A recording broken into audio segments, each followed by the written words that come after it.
Hello, Stu. Hey Rob, how are you? Very well, thank you. How are you? I'm very well also. Yeah, thanks for joining us. Let me give you an official introduction and shout out, and then the floor will be yours. Thank you. Much appreciated. So Rob is the co-founder and CEO of the pioneer in global e-commerce platforms, Flow Commerce. Rob has extensive experience as an entrepreneur, a leader, a visionary in retail tech. Flow's comprehensive solution empowers businesses to market, sell, and ship goods to online customers anywhere, enables global consumers to have simple, easy, local shopping experiences. Flow solves a lot of the challenges associated with the global e-commerce value chain, such as multi-currency pricing, efficient and rapid shipping, local payment options, taxes and duties, and simple returns. I'll hand it over to Rob now to take us through how cross-border e-commerce can drive revenue growth for global brands. Thanks, Rob, and the floor is yours. Wonderful. Thank you very much, Stu. Much appreciated. I look forward to sharing with all of you over the next 15 minutes a bit about Flow, but more about how to take your brands global, how to quickly sell internationally, effortlessly and simply, and how to improve your conversion rates of consumer traffic hitting your site from overseas markets.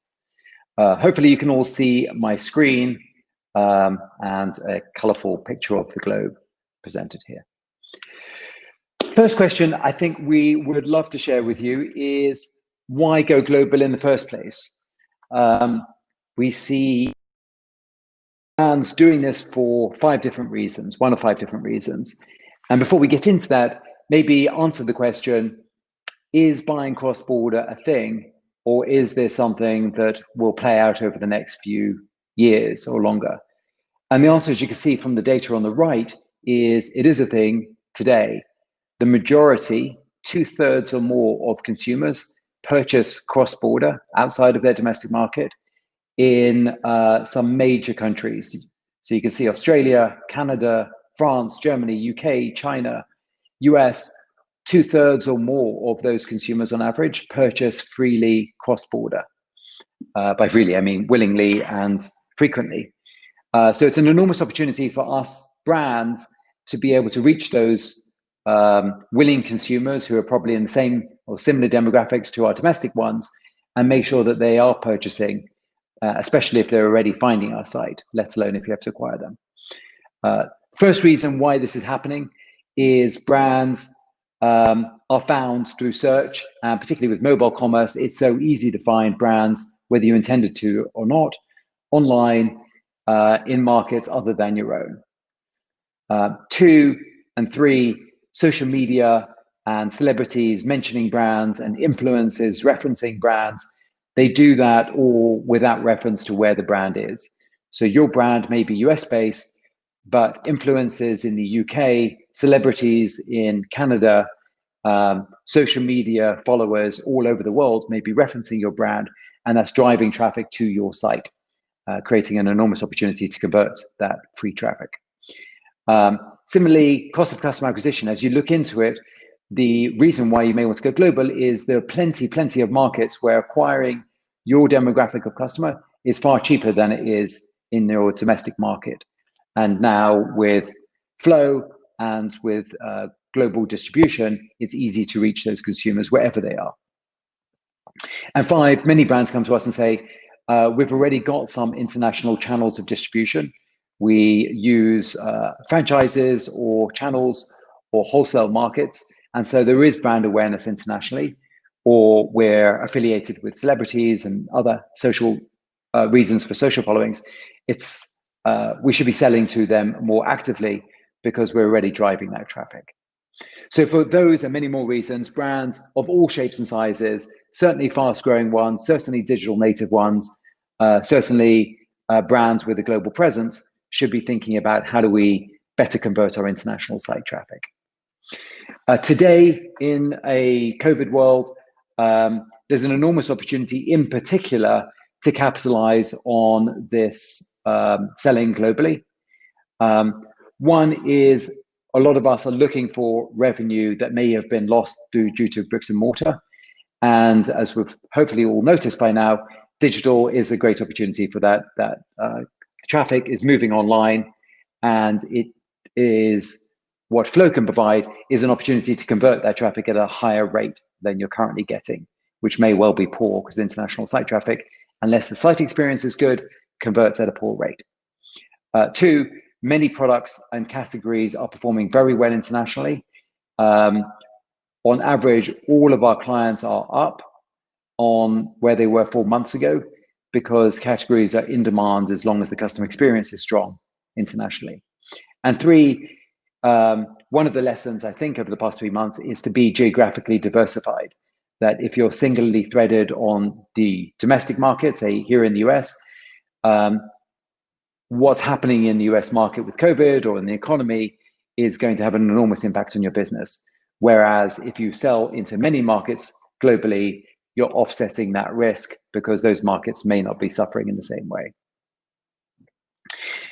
Moving quickly into the first of these, as we said on the left-hand side, there are lots of tailwinds driving international consumers to brands, and hopefully your brand site is seeing an increasing volume of international traffic, and we'd encourage you to look at that and see what it is today.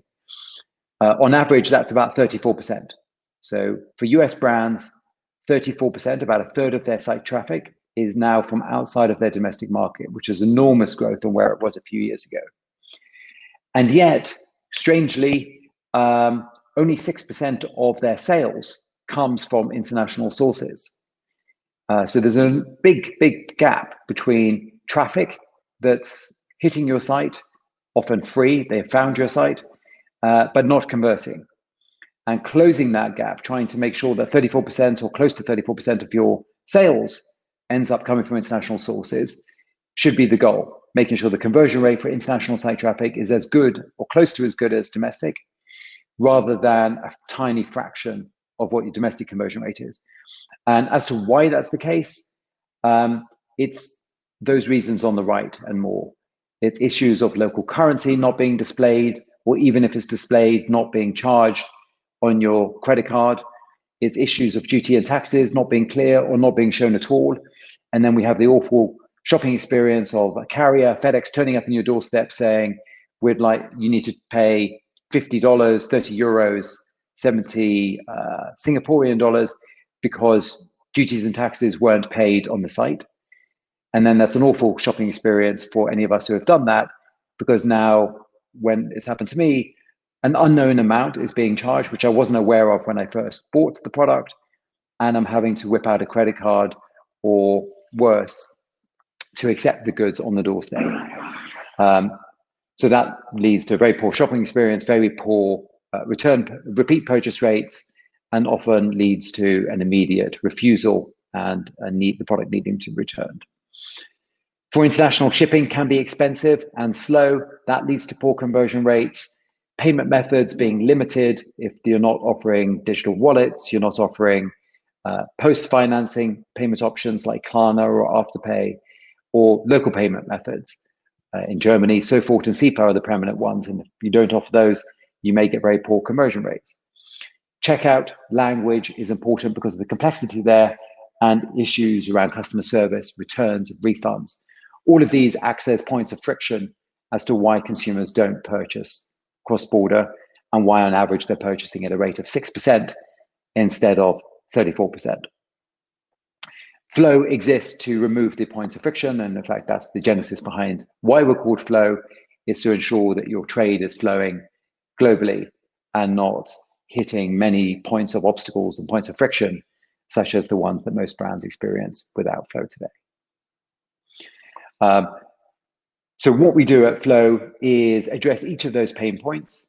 We ensure that our client's site is localized with local pricing, nicely rounded prices in 100 different currencies, that duties and taxes can be displayed for any country in the world, for any product that you may sell, and that prices display correctly for consumers in those markets. So for instance, sales tax may be excluded in UK, but included in France, or you may choose to round in Canada with duties included for a nice clean Canadian price ending in .99 or .00, but have sales tax HST shown separately. so that it feels like and appears like a local shopping experience. On the shipping side, we make sure that shipping is both cheap and fast by integrating directly into carriers and providing a full end-to-end service. At checkout, we offer that in many languages and many different payment methods, 100 different payment methods to ensure that's quick and easy. And more than that, our platform was designed to find the perfect setting in each country. As we look at what's happening in the post-COVID world, we're seeing that e-commerce is growing on average 15% as compared to this time last year, Q2. And the growth in international is outstripping domestic. It's been growing at 17%, where domestic is growing at 14%. So on average, now, in terms of site traffic, 44% of site traffic is coming from international sources, creating an enormous opportunity for brands, and one which is really low-hanging fruit that should be capitalized on today. If we look at which markets, we've got all of this data. So if you have any interest in some of the sources behind the data, do reach out. Markets have been picking up dramatically over the past few months. And you'll see that US, UK, Germany, Australia, New Zealand lift in sales from in a COVID environment has been growing significantly and is now up 30 to 50%. And also, an important factor in a fast-changing world is being able to ship and shop between different carriers, be able to get great shipping rates and move between carriers, which we did anyway. But in the COVID world, it's been particularly important as a lot of the pure postal carrier services have suffered delays or even suspending lanes. And so the opportunity to toggle between different carriers and different service levels has become important to ensure that global shopping and global shipping remains available throughout the whole this period. So I'm not going to go into too much detail about Flow. I wanted to make sure that everybody got a sense of what's going on in the market, how big is the opportunity. But Flow is a turnkey solution that is quick to integrate and modular. And it sits on top of your existing site. We don't displace it. We sit on top of a Magento, Demandware, whichever e-com platform you're on. It's API first. So if you're on a custom platform, you simply integrate the API, and it augments your site for international. So it presents 100 different currencies. It ships to 200 different countries. It calculates duties and taxes for any types of products and manages things like restrictions, and gives you all of the variables, all of the tools, all of the configuration settings to enable 100 different variables, different rounding options, different payment options, different ways of making margin, different shipping pricing to end consumer. And then with our client success team, helps you optimize the right settings for your brand in 200 different markets. As I said, we sit on many different e-com platforms. We are integrated in a matter of weeks.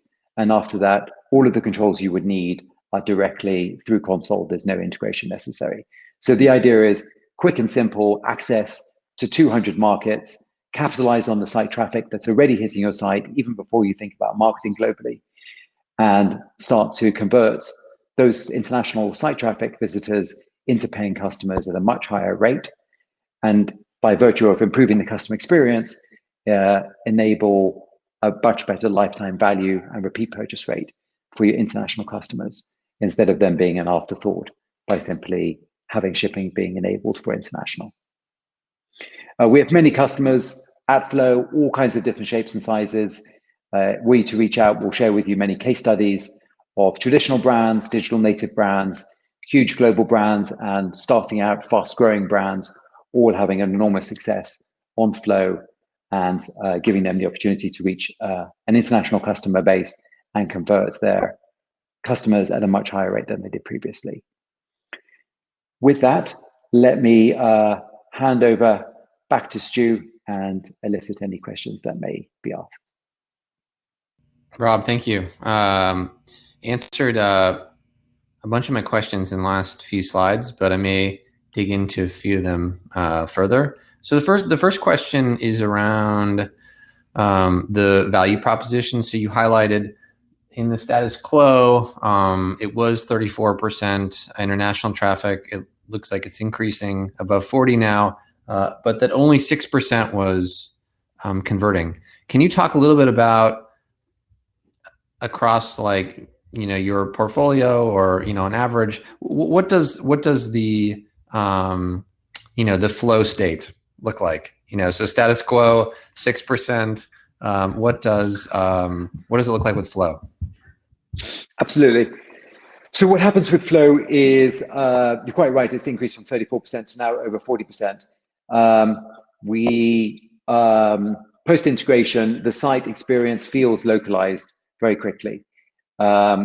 So post-integration, all of the products will display in local currency, the prices will be rounded, the duties and tax will be displayed, local payment methods, local shipping, fast shipping, cheap shipping. So it feels much more akin to a domestic shopping experience. And as a result, you may have seen in some of the case studies at the end, clients have seen lift very quickly, certainly in the double digits, sometimes in the triple digits, for their international sales. I think the outer known quote was 100% plus. MZ Wallace, I believe, was 77%. Right. And we have many other customers who have seen similar and more. But the interesting thing about the flow state is because of the optimization, the A/B testing ability on the platform, it's peeling away onion layers. So that's what happens out of the box. And then the client success team will lean in and say, actually, let's pick off your top 5 markets. And we've seen these tests perform better. We've seen in Canada, ending at .99 performing better than .00. In the UK, we've seen Barclaycard to be a prominent payment method. And so let's promote that in checkout. In Australia, we've seen subsidizing duties to have a much bigger impact than subsidizing shipping. And so they'll run these tests in conjunction with the clients. And one after the other, they'll get lift on those tests, typically 10 to 40% is normal. And then that becomes the new experience in those countries. And then they'll set up the next test. So there's an ongoing iterative process where we can help them improve the customer experience tailored to their brand in each market and continue to get lift over time. Great. And you mentioned that you can work with brands of all shapes and sizes. Can you talk a little bit more about that? MZ Wallace is a smaller brand than, let's say, P&G. I guess P&G is not a brand; it's a company. But some of P&G's brands. Is there a prototypical user of Flow? Is there a reason why there is not? There really isn't a typical user. We have enormous brands who we can't talk about publicly because they see it as a competitive advantage, using Flow to satisfy their global customer base. There are ones with subsidiaries around the world, with retail around the world, with channels around the world that leverage Flow on an enterprise level, and other fast-growing digital native brands that spring up and realize they've got a customer base that's global. So it's brands of all shapes and sizes across many categories. Categories include apparel, luxury, fashion, shoes, handbags, and then enormous categories like health and beauty, jewelry, specialty items, that all perform very well globally. Who shouldn't be using Flow? Brands that want to remain a small parochial local brand that don't care so much about revenue. Right. If you're one of those brands, please don't reach out to. Don't reach out to us if you don't want revenue. Awesome, Rob. Well, thank you very much. If there are any questions from the audience, if you don't mind moving over to the sessions, it's a little icon on the left of your screen where Stephen from Radical will be helping moderate any of those questions. Very much appreciate your time. And as with everybody else, we'll be connecting interested parties with you at the end of our conference. Thank you, Rob. Have a nice day. My pleasure. Thank you, Stu.